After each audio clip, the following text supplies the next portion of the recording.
it might be something that helps me keep the off-duty stuff off-duty. Yeah. And maybe it'll save my life or someone else's. Right.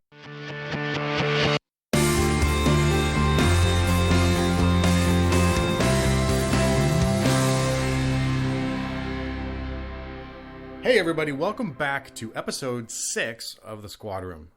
Today is another conversation with Traver Bohm, and we're going to talk about two seemingly unrelated topics. First one is an important one, and it's a question we both get asked or have gotten asked a few times since starting this project, and he gets asked it all the time as a coach and as a physical fitness trainer. How do I start and figure out my goals? So he walks us through his process for determining how to write goals, what they should be, and the way that we should frame those goals. And that's part of the conversation. And then the second part of the conversation is about starting a meditation practice. But wait, don't press pause just yet. Trust me, it's worth it. It's worth listening to some of this because there is a direct application to law enforcement. And you'll see it at the end of the episode when we kind of tie it all together. But meditation is not just for old hippies who do lots of yoga and live up in the mountains.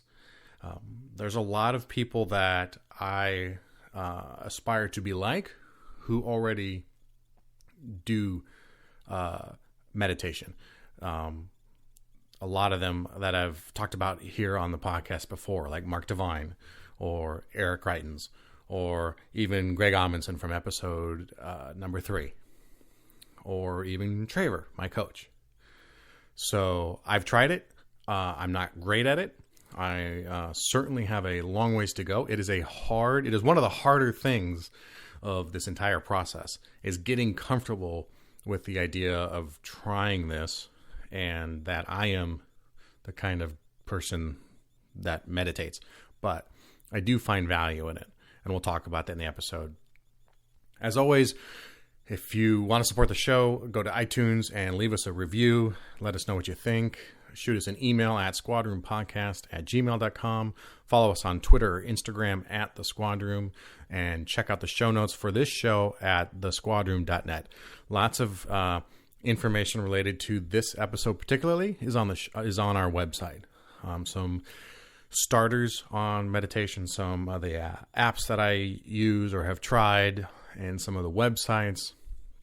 There's some good information, and eventually we'll have an episode that is just entirely a guided meditation, just so you have at least one resource to go to that is walks you through what to do. So here we are back with Traver.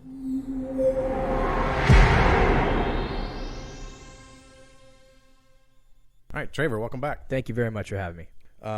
So get right to it. Today I wanted to first thing I wanted to talk about was something that maybe we should have talked about earlier. But for people who are doing this on their own or at home, in the last episode we talked about kind of building your team. Mm-hmm. The last episode you were with me on, building your team and getting the people like the physical therapist and a preventative medicine doctor, maybe a chiropractor, mm-hmm. those kinds of people on your team and treating yourself as a tactical athlete, as I called it. But there's going to be a lot of people also who just don't have that ability, or maybe right. based on where they live, don't have access to the kind of physical therapist you need who's right. more sports medicine minded. Right. They may not have those options. So right. they're going to be left to their own devices, and there's going to be a lot of resources. And the point of this podcast is to give them a lot of the resources to help do that on their own. Excellent. And direct them to things like Kelly Starrett's book, yep. or things you can do for self-maintenance.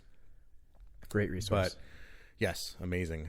But one of the biggest things that people who are going to be doing this by themselves or who need sort of a running start is where to start, or, mm-hmm. or maybe where they're starting, but where they want to end up. What are Definitely. Their goals? Definitely. And it's easy to write out goals when you have someone asking you how to do it. But if you have to think, well, what do I want, and, right. and how do you recommend people go about setting goals? Sure. and what should those goals sound like? Sure. Great questions. Excuse me. First of all, I think, again, we're going to keep hammering this self-knowledge and self-understanding. So before we get to the actual physical manifestation of the goal, I would ask people to ask themselves, why do I want this goal? And what does it mean to me? Why is it important to me, etc. So spend 5 or 10 minutes getting to the root of the goal and asking yourself, is this goal my goal? Is this something that you want because it's actually what you want? Or are there other factors? Is it your parents' goal? Is it your spouse's goal? Or is it really truly something that you want? And once you've answered those questions and you become clear with those questions, then it's a matter of just sitting down with a pen and paper and some quiet time and asking yourself the question of, what do I want? And there's some key parts of goal setting. First of all, a goal has to have a timeline on it. And so to say, I want to be a millionaire. Great. By when? If it doesn't have a when, your brain's going to go, okay, or your subconscious is going to go fantastic and kick it out and get rid of it. I don't believe in setting 10-year goals, 5-year goals without sub-goals. If I say, okay, I'm 39 years old. By the time I'm 49, I want X. Again, my subconscious is like, sweet. I probably have 8 years to dick around and then 2 years to get really serious. So I like to set goals no further out, first off, than 90 days, and then break those up even smaller. But let's set a 90-day goal to start. So for a weight loss client, say they're 250 pounds, they want to get down to 220. Great. So let's set that as a 90-day goal, 30 pounds in 90 days. So first off, it has the timeline. It has specificity. So every time your subconscious and you look at that piece of paper and say, okay, I want to lose 30 pounds in the next 90 days. That's specific, as opposed to, I want to lose weight.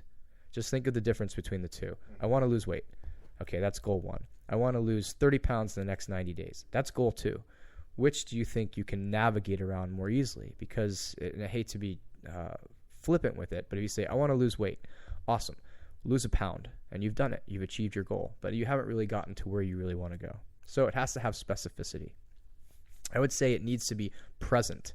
I will lose 30 pounds in the next 90 days. That's far more powerful for yourself, for your psyche, and for the world around you than I want to. If you want to lose weight in the next 90 days, then you can spend the next 90 days wanting to lose weight. And it's not just a play on words. That means you've actually reached your goals. I've wanted to do this for 90 days. The goal is I have lost 30 pounds in the next 90 days.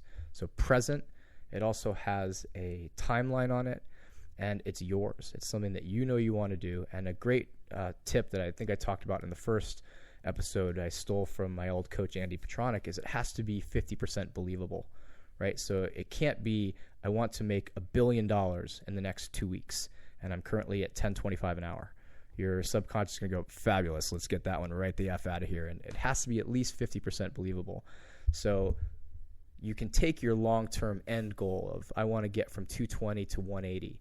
But maybe that's not the most believable thing for the next 90 days. Don't set yourself up for failure. So we want to find that middle ground of not setting ourselves up for failure, but then also challenging ourselves. So if I'm at 220, I don't want to say, okay, in the next 90 days, I want to get to 219. Because that's, don't drink water for a day and go take a dump and you're at 219. So really finding that middle ground of, will it challenge you? Will it force you to get out of bed in the morning? Will it force you to take those extra little steps? Is it specific? Is it yours? And does it have a timeline? Very, very important. I think the next most important aspect, and this is something I do all the time, is you got to write it down. Write it down, and write it down in multiple places. So one of the things I have my clients do is take Post-it notes. Write their goals down, put it in the bathroom mirror. Write their goals down, put it in their wallet. Where are places that you go actively throughout the day? Tell someone else. Get some accountability. Don't tell everybody. Like you said in the last podcast, that certain people are going to go, wait, you want to lose weight? It's stupid. Why would you do that? They're people that your own self-improvement shines a mirror up to them, and they go, well, I really want to lose weight, but I wish I had the courage he did, so I'm going to try to drag him down with me. But find your inner circle. Get some accountability. Tell your best friend. Tell your spouse. And sit down with these people and have an honest conversation, not just, hey, John, I want to lose 30 pounds. I want you to hold me accountable. Be human. Be vulnerable. Open up about it. Say, you know what? I don't like how I look. I don't feel good in my own skin. I think I could do a lot better at my job, and I've tried this a couple times and I failed, and I'm really scared about failing again, so I need some help. So I want you to hold me accountable. I want you to pick me up. I want you to no bullshit me. So if we're out and, I order a plate of nachos and 4 beers, I want you to say, hey, man, what about your goals? And that's also part of your team. Your team isn't just professionals and doctors and whatnot. It's your tribe. It's your group. It's your gang. It's your it's your friends. So find some trusted people and enroll them in this. Even better if you can have an accountability partner. You go, hey, John, I'm going to try to lose 30 pounds. Do you have any goals that you're working on right now too? So, well, you know what? I really would too. I'd like to lose some weight as well. Cool. Let's go to the gym together. Let's team up. We're social creatures by nature.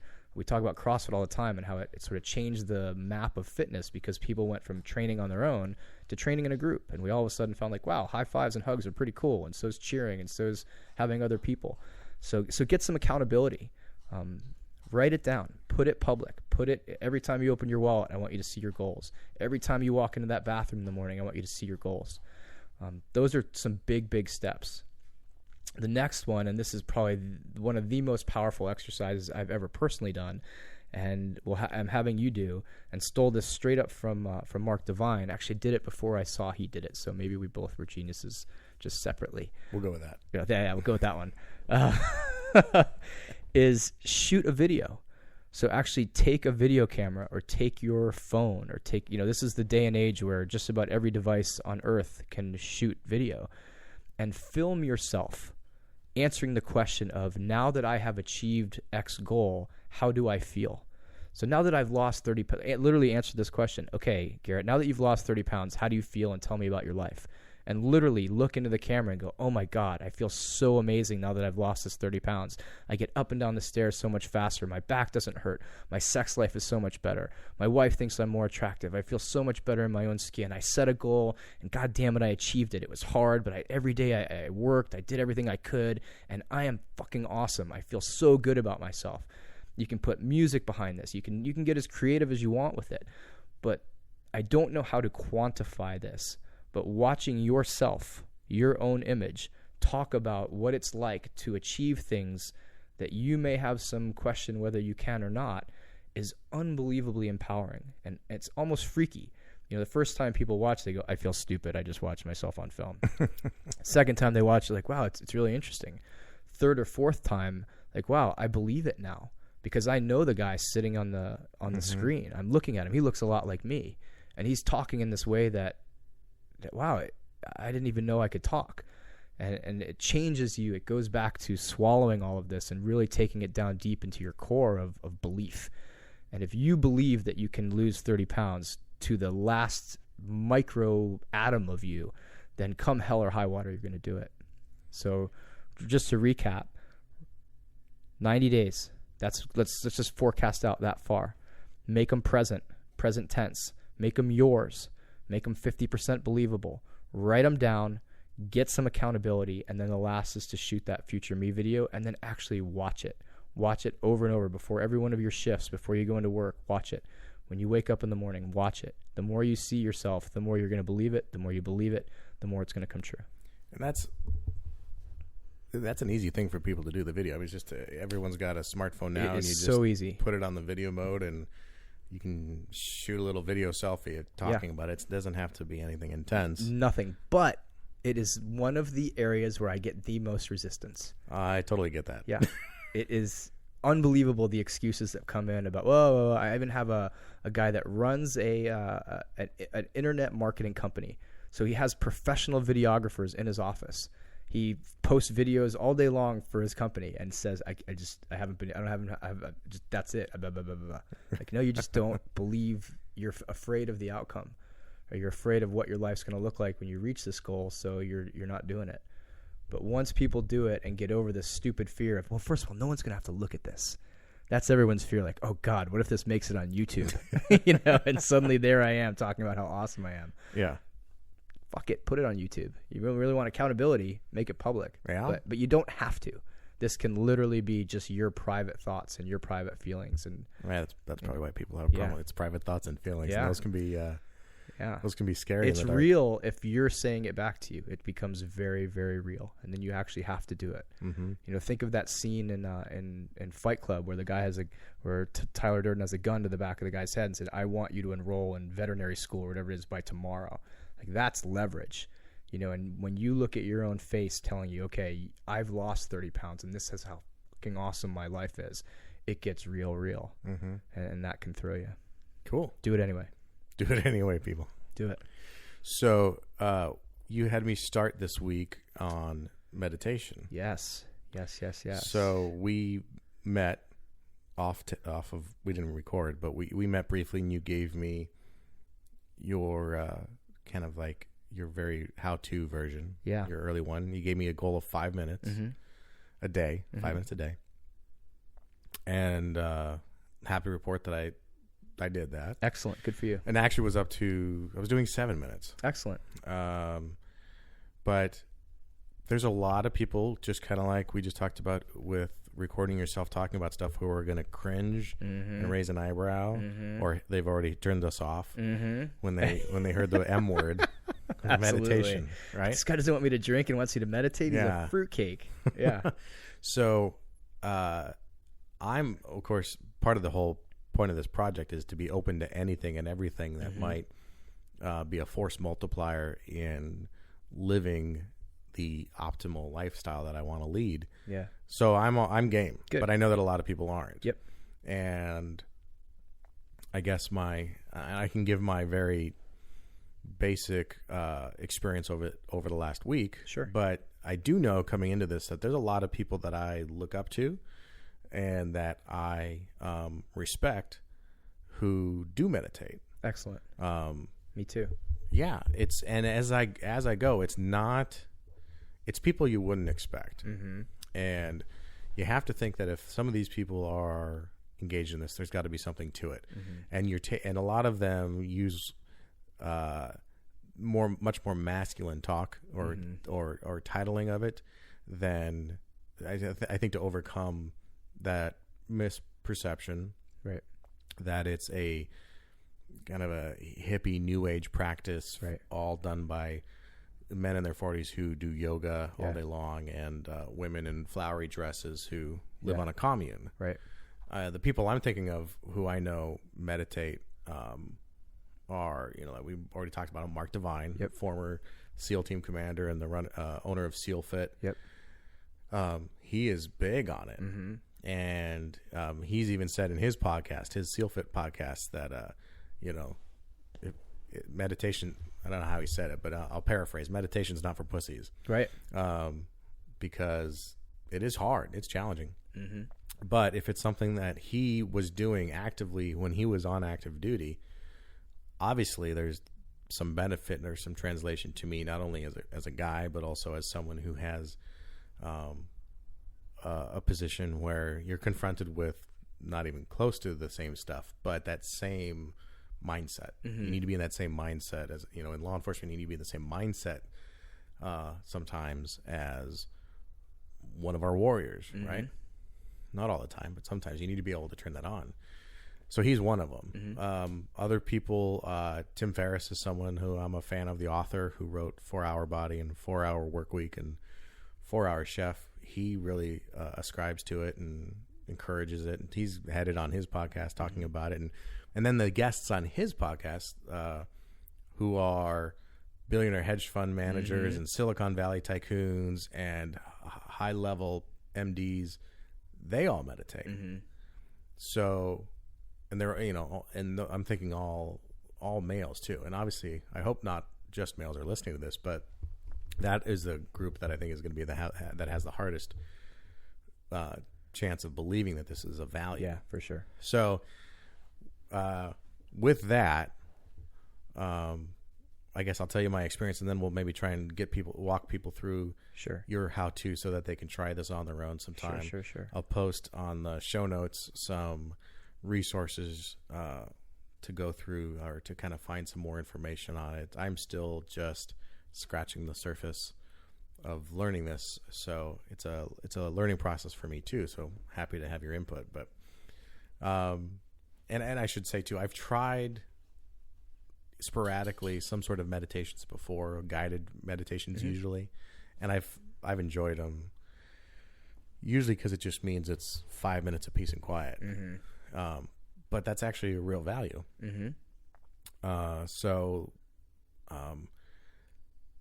The challenge, I think, correct me if I'm wrong, but I bet the hang up you get from people is, oh, I tried it for a couple days and I couldn't get myself to shut up, Right. my mind to shut up. Right. So I'm not good at it. Right. But the whole point of it is to go through that exercise of slowing your mind down. Mm-hmm. And you're not gonna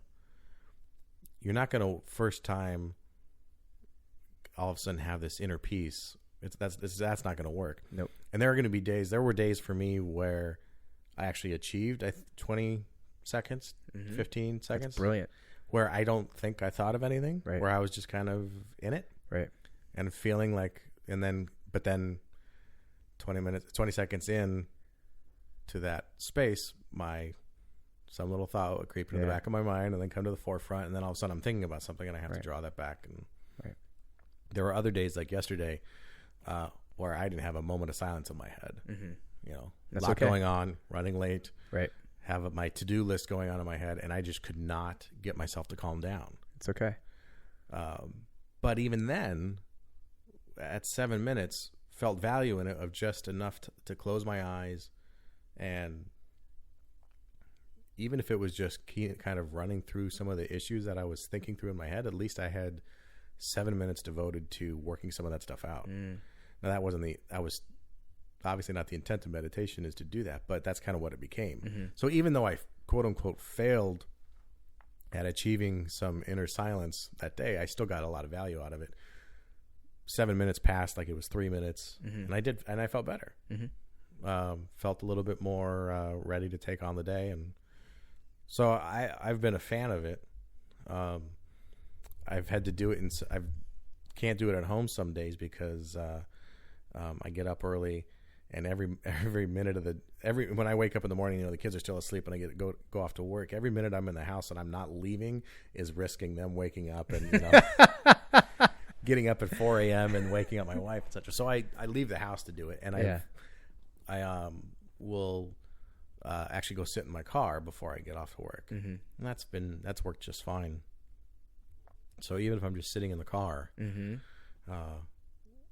with the eyes closed and all that seems to work just fine for me. Or it might be an hour or two after waking up and getting the kids to school and getting them off and then coming home and having a second and then doing it then. Mm-hmm. So I haven't been very consistent at the end of the day, and I don't know how important that is or how important you feel that is. It is and it isn't. But I imagine the just doing it is more important. Yes. Than what time of day you do it or having that consistency. Yes. So to assuage some of the fears Mm-hmm. of someone who's hopefully listening to this and willing to try anything,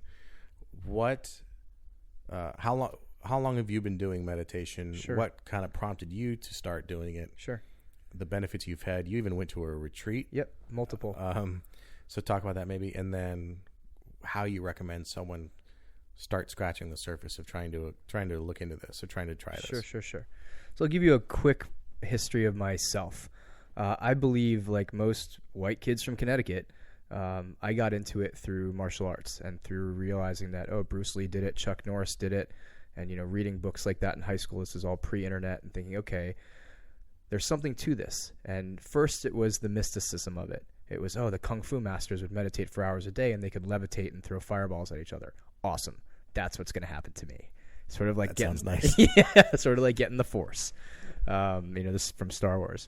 And so I tried it in high school, and by trying it, meaning just sort of sat on my own and did what I thought I was supposed to do, which was not think. And that didn't work. Even all the way into college, my mom, for a birthday present, got me a 2-day retreat at a Buddhist monastery. Odd birthday present for a 20-year-old. That is the weird. Yeah. That wins for weirdest birthday present I've ever heard. So I left college, took a bus, and went to this place, and still didn't get it. And so for the hours and hours and hours that we spent that weekend in meditation, I literally just watched movies in my head and thought about girls back at school and was wondering who was winning the Final Four that weekend, and even snuck out at night with another guy and listened to basketball games in my car. And literally the bell would ring, and I'd think, okay, Jesus, all I have to do is make it through the next 45 minutes. Let's come up with 5 or 6 things to fantasize about and think about to get through this time. And that was not how to do it.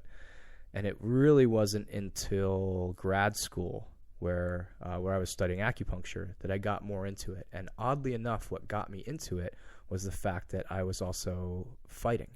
So I had a professional MMA career going on where I was trying to kick the shit out of people and not get the shit kicked out of me.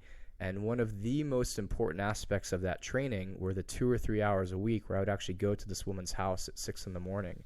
and sit with another group.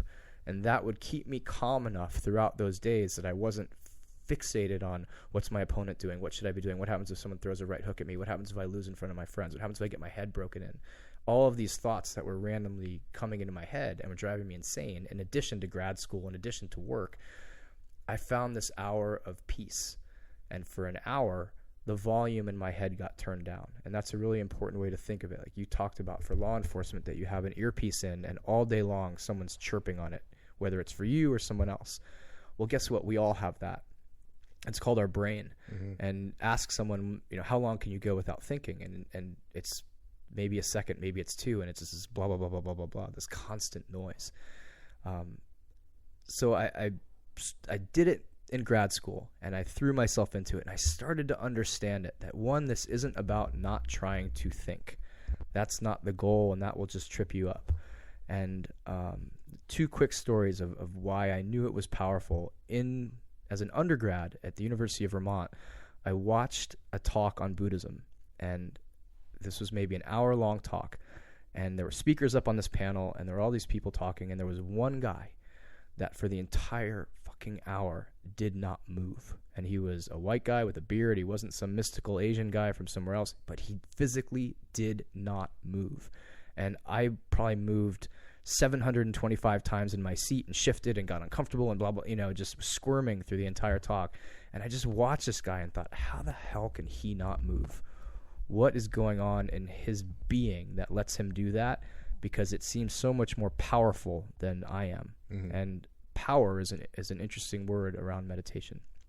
The second was when I met the woman, Kathy Sankey, who you can look up, was my meditation teacher in grad school, and she's probably 4'11", maybe 70 pounds soaking wet.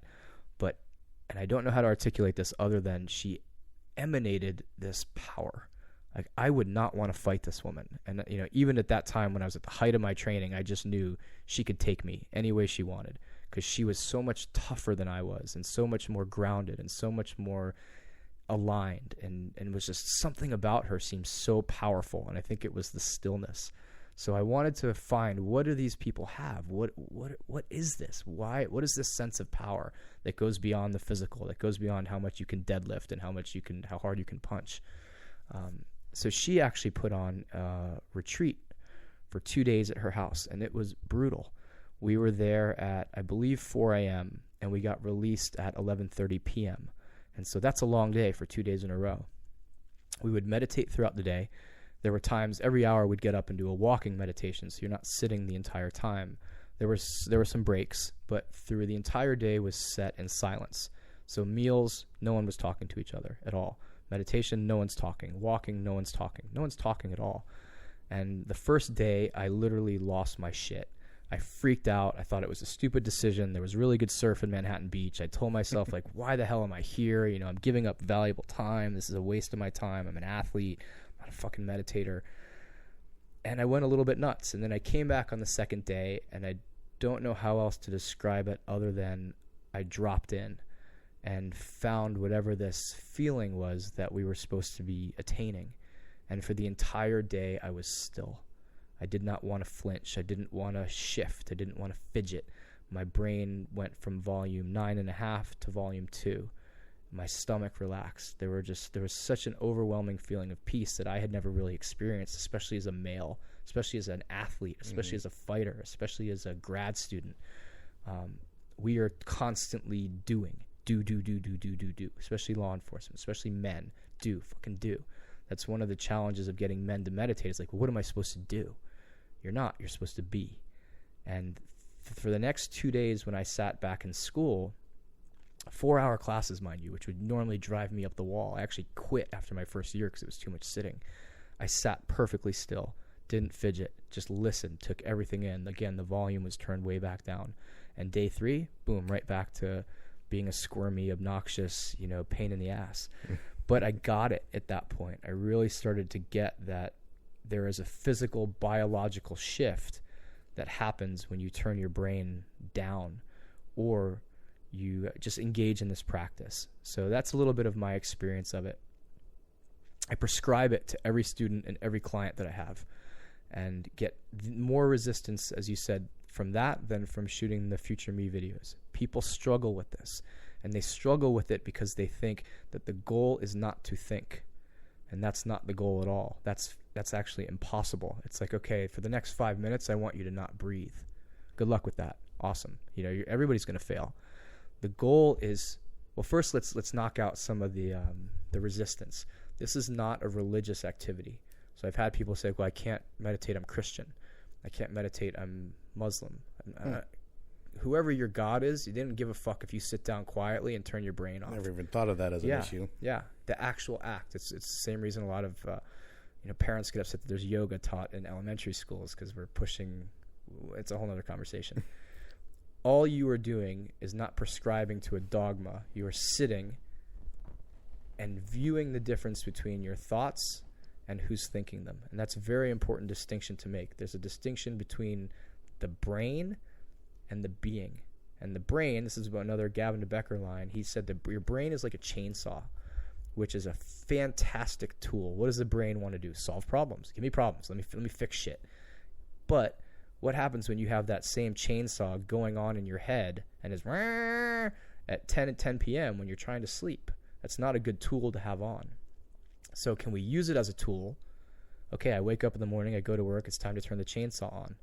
And then at 6 p.m., I want to come home and be with my wife and kids. I don't really want a chainsaw running in my head because it's driving me crazy. Mm-hmm.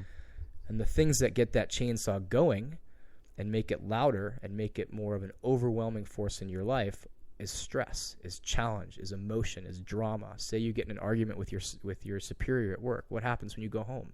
You don't just forget about it and let it go. You argue in your head. You have conversations. You think thoughts and see images. Same with a spouse or anyone in a romantic relationship. You just spend time in that monologue. So let's separate the thought from the thinker. Yes, so now here we are. We're sitting down in a chair. We're sitting on a floor. We've closed our eyes, and we're viewing the thoughts that come across. We're not trying to stop them. If we could stop them, if we could, we would.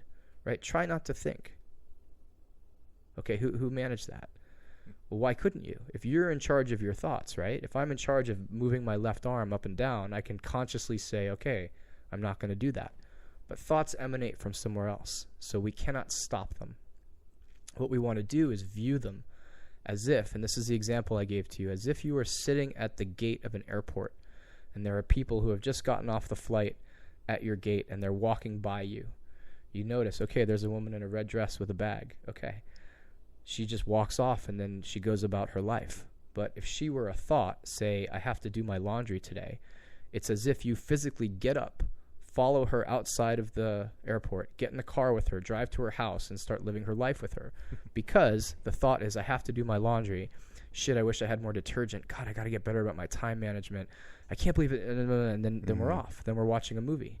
Right, where our subconscious is let go. It's sort of, again, another example is like watching TV and just flipping the channels and noticing that there's a new show every time I push that button. So click, new show, click, new show, click, new show. Oh, wow, a half an hour went by and I was lost in this show. That's the same distinction we're putting between our thoughts. So really that's the goal, if you want to even put the word GOAL onto meditation. Mm-hmm. It's just to view the thought, but view it consciously.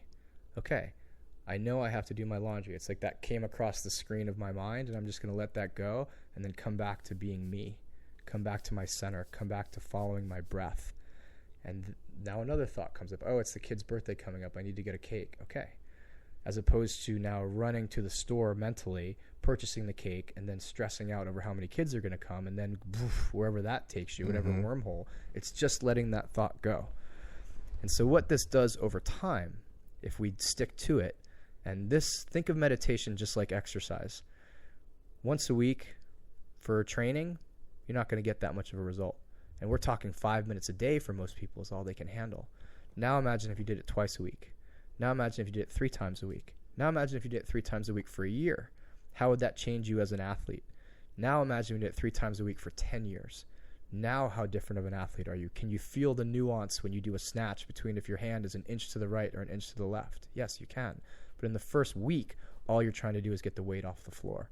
All you're trying to do is show up to the damn gym, let alone worry about the minutia of it. So all meditation is better than no meditation. And we just did a 6-week course here and had people say, well, I was supposed to do it every day, but I only did it twice a week, so I failed. Okay, but you did it 200% more than you were doing before, and so you got benefit from it. So as often and as frequent and as consistently as you can throw those 5-minute pieces of peace into your life, yes, the better the benefit will be. However, this can be used acutely. It can be, okay, I just got in an argument with my girlfriend. I need to spend 5 minutes of just concentrating on my breath and letting these thoughts go, and as opposed to having an internal monologue before I step out of my patrol car and deal with some asshole. So these can be used as specific pieces.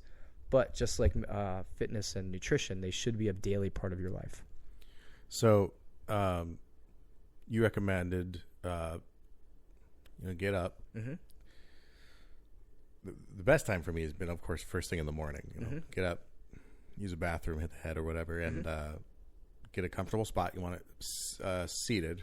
Right? Yeah, I like seated. People ask, can I lie down? And I say, yes, if you won't fall asleep. But I don't know many people that don't. Yeah. And I think it also takes your attention away.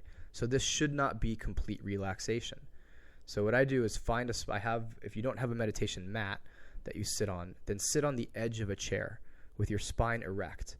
So there is concentration. This is an active effort.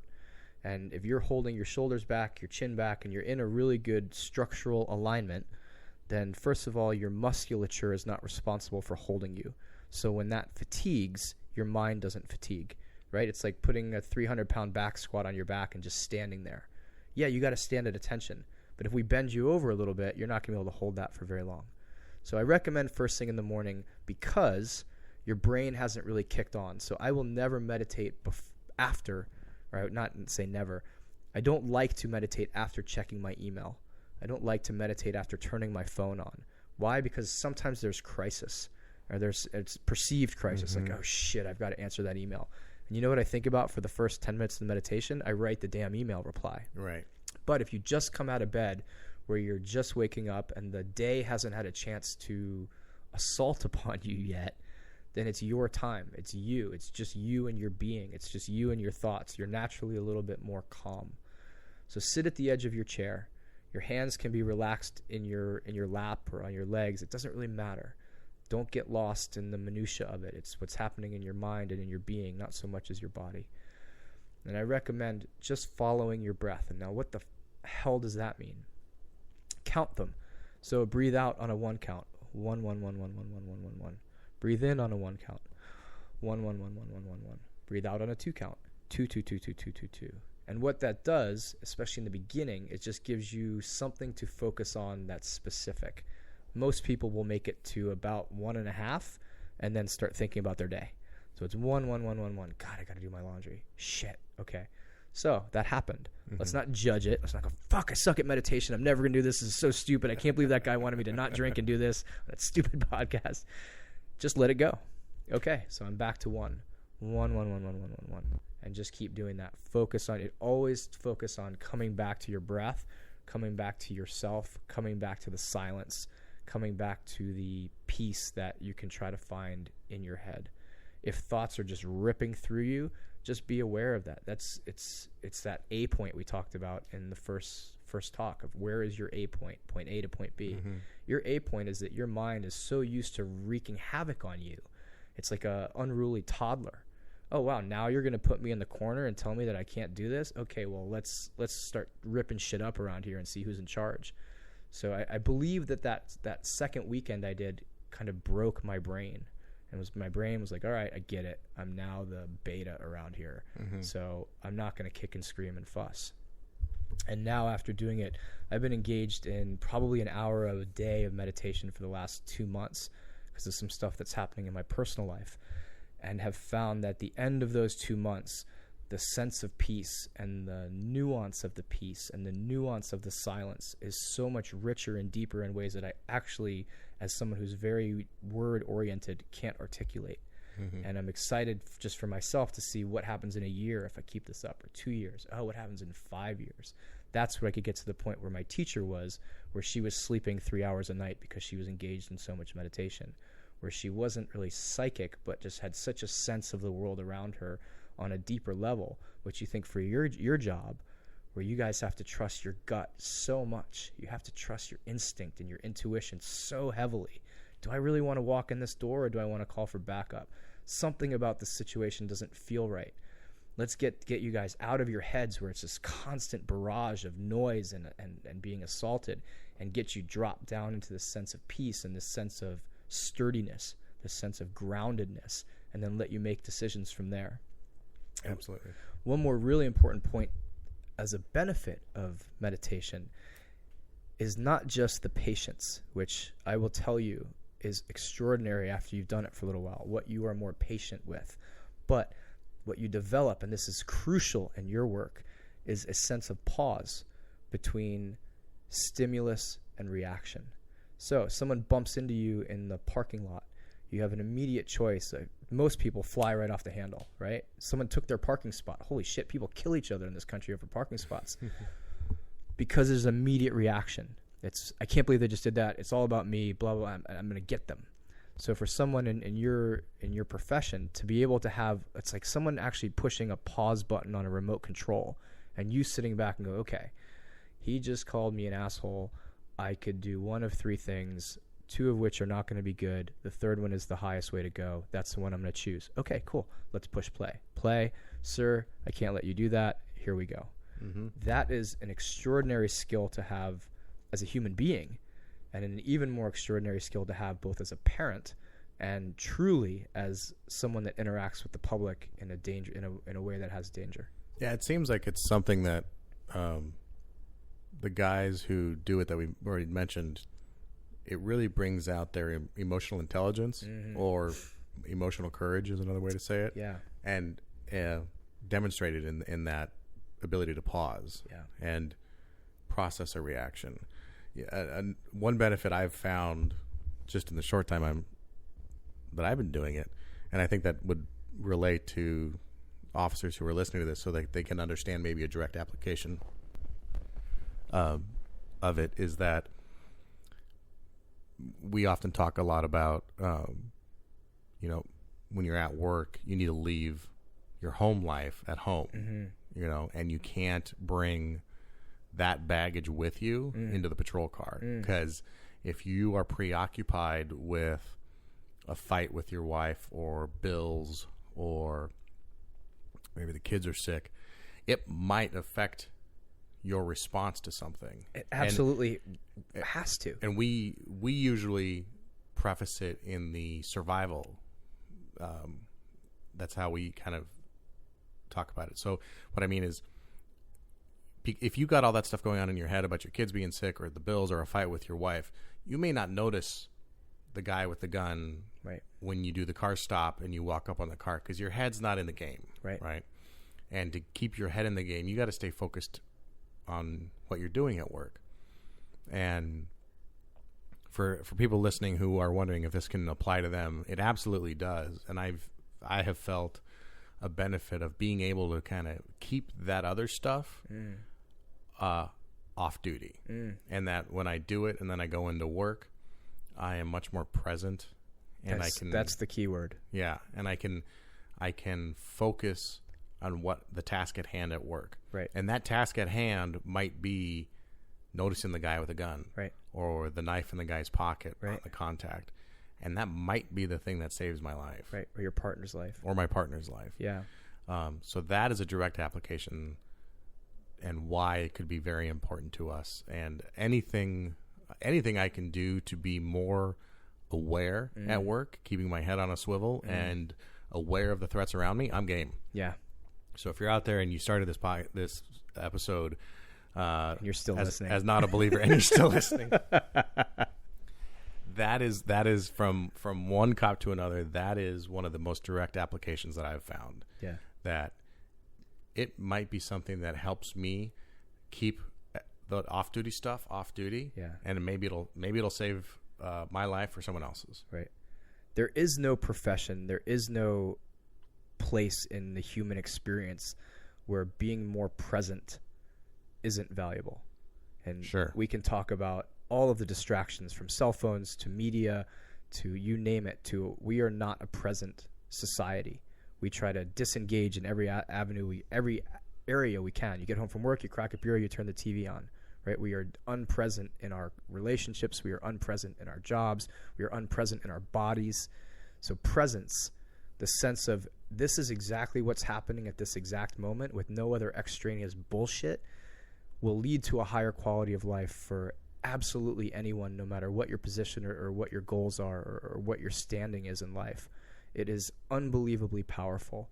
And I think the root of pretty much every challenge we face as individuals and as a society at large is a lack of presence. So let's tap into something. I've said too that one of the reasons I meditate is because for 20 minutes I don't buy into the collective consciousness. I don't buy into the bullshit. It's like for 20 minutes I don't engage in reality TV, the radio, media, all the crap of politics, everything that's going on around us in the world that's not healthy. I don't engage in that. No one gets me for those 20 minutes. I fucking get me. And me just spending that time with me, as almost childish as that sounds, is far more valuable to how I am in the world as a man and a human being than literally anything else I do. Yeah. If you were to ask, and I've just recently started grappling with this question, which is more important, movement and fitness or meditation and stillness? I would be hard-pressed to give you an answer. And that's a 35-year athlete and a professional fitness trainer and someone that can't go, unless I'm meditating, 5 minutes without moving. Yeah, that should tell you something. Yeah. All right. Well, I'm going to post some resources on our website, thesquadroom.net, for people who want to learn more about the process, maybe need some apps to help them figure it out or that sort of stuff. So you can go there and check that out. Do it. Yeah. Try it. Stick with it. Don't buy into the bullshit of why it doesn't work or it doesn't work for you or why it won't benefit you. It will benefit every single human being, period. It does. There is a benefit even as a beginner. Yep. As specifically for what we do out there, lots of benefits. So give it a shot. Give it a go. The worst thing is, even if you don't like it, the worst thing is you tried it. Yep, absolutely. Right. All right. Thanks for coming by. Not at all, man. Thanks for having me. All right. There's episode 6 of The Squadroom. If you made it this far without turning it off, thank you. Appreciate it. Your open mind. Call it tactical meditation. Call it warrior meditation. Call it what you like. I don't care. But give it a shot. I think you'll find some value. You'll find some stillness in your mind. And like I said at the end of the show, if you can turn off parts of your brain, I think it makes you a better officer because you're able to provide more focus when you're at work, and the focus is what keeps us alive. As always, you can reach us out thesquadroom.net or on Instagram or Twitter at thesquadroom. Shoot us an email, thesquadroompodcast@gmail.com. Let us know who you think should be on the show. What kind of things do you want to hear about? What kind of guests do you want to have on the show? We'd love to hear from you. All right, everybody, stay safe. Take care of each other.